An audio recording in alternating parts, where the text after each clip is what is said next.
పేరు పార్వతం. భర్త ఉన్నాడా? ఏమ్మా పరిస్థితి?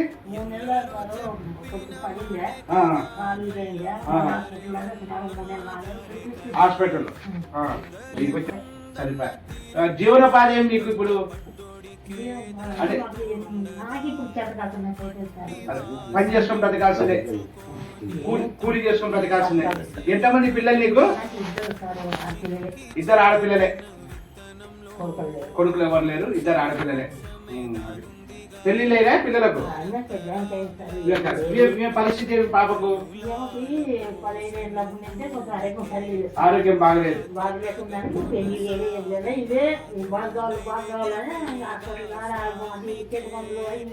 చేస్తున్నారు ఏం లేదు. ఇల్లు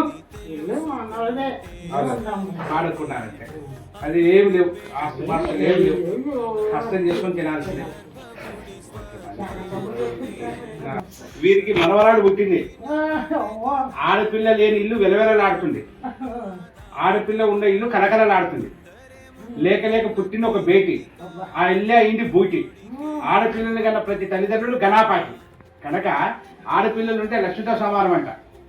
ఎందుకంటే చిన్నప్పుడు తండ్రికి కూతురుగా ఉంటుంది, తండ్రికి ఒక వయసు వచ్చిన తర్వాత తల్లిగా మారుతుంది ఆడపిల్ల.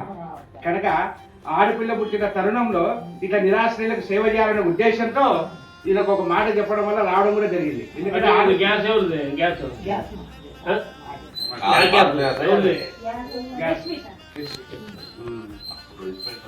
ఎందుకంటే మా ఆడపిల్లలు పుట్టితే చాలు, గర్భంలోనే చంపేస్తున్నారు ఈ కాలంలో. మగపిల్లలు పుట్టాలని ప్రయత్నం చేస్తున్నారు. కనుక ఆడపిల్ల ఉంటే లక్ష్మితో సమానం. గోవు ఎటువంటిదో ఇంటికి ఆడపిల్ల కూడా అటువంటిది. ఇంట్లో ఎప్పుడప్పుడు గజ్జల సౌండ్ వస్తున్నాయి. ఏమా చాలా సంతోషమా, నువ్వు అదృష్టవంతురాలి. అమ్మాయి కొడుకు అనుకో.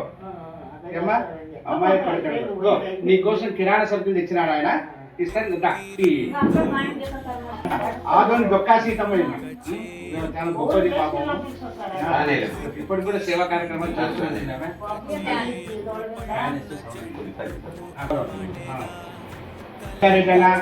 ఈయన కూడా నిరాశ్రయులకు సేవ చేస్తుంటాడు. తర్వాత మల్లికార్జున రెడ్డనా, మనోజ్ రెడ్డనా, ఏవి రెడ్డనా, ఈయన కూడా చాలా మందికి సేవా కార్యక్రమాలు ఎన్నో చేశాడు. మా చూడడానికి మామూలు కనిపిస్తాడు కానీ ఈయన చేసే సేవలు చాలా గొప్పవి. నిన్న రెక్కలే చుక్కానిరా, మీరు నేల ఆకాశం మీపై చూపెను పాసం, దారే తప్పిన పాదాలు గాడిన పడితే సంతోషం, తరతరాల చెమట చుక్కలు లాల పోసెను భూమికే, బాధ్యతగా కొనసాగినాదో నైవేద్యమేగా స్వామికే, పేగు బంధమే ఊరికున్నది తెలుసుకుంటే స్వర్గమే, అడుగు పెడితే గడప నవ్వెను గర్భగుడి స్వగ్రామమే, ఎందరో చెప్పిన మాటే కదా, కళ్ళ ముందరే ఉన్న దారే కదా, తొందరే ముందన్న తీరొద్దిక కష్టపడు. హ్యాపీగా ఉండు, సంతోషంగా ఉండు. ఏమా భగవంతుడి సహాయ సహకారాలు ఎప్పటికైనా నీకు ఉంటాయి.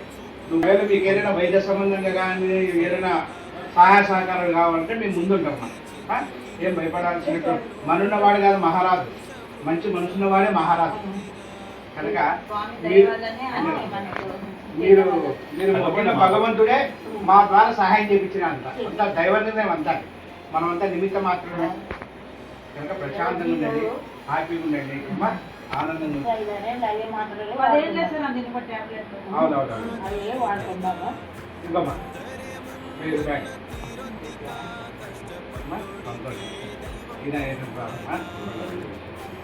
భగవంతుని మొక్కమా అమ్మ, భగవంతుని మొక్క ఏ బంధు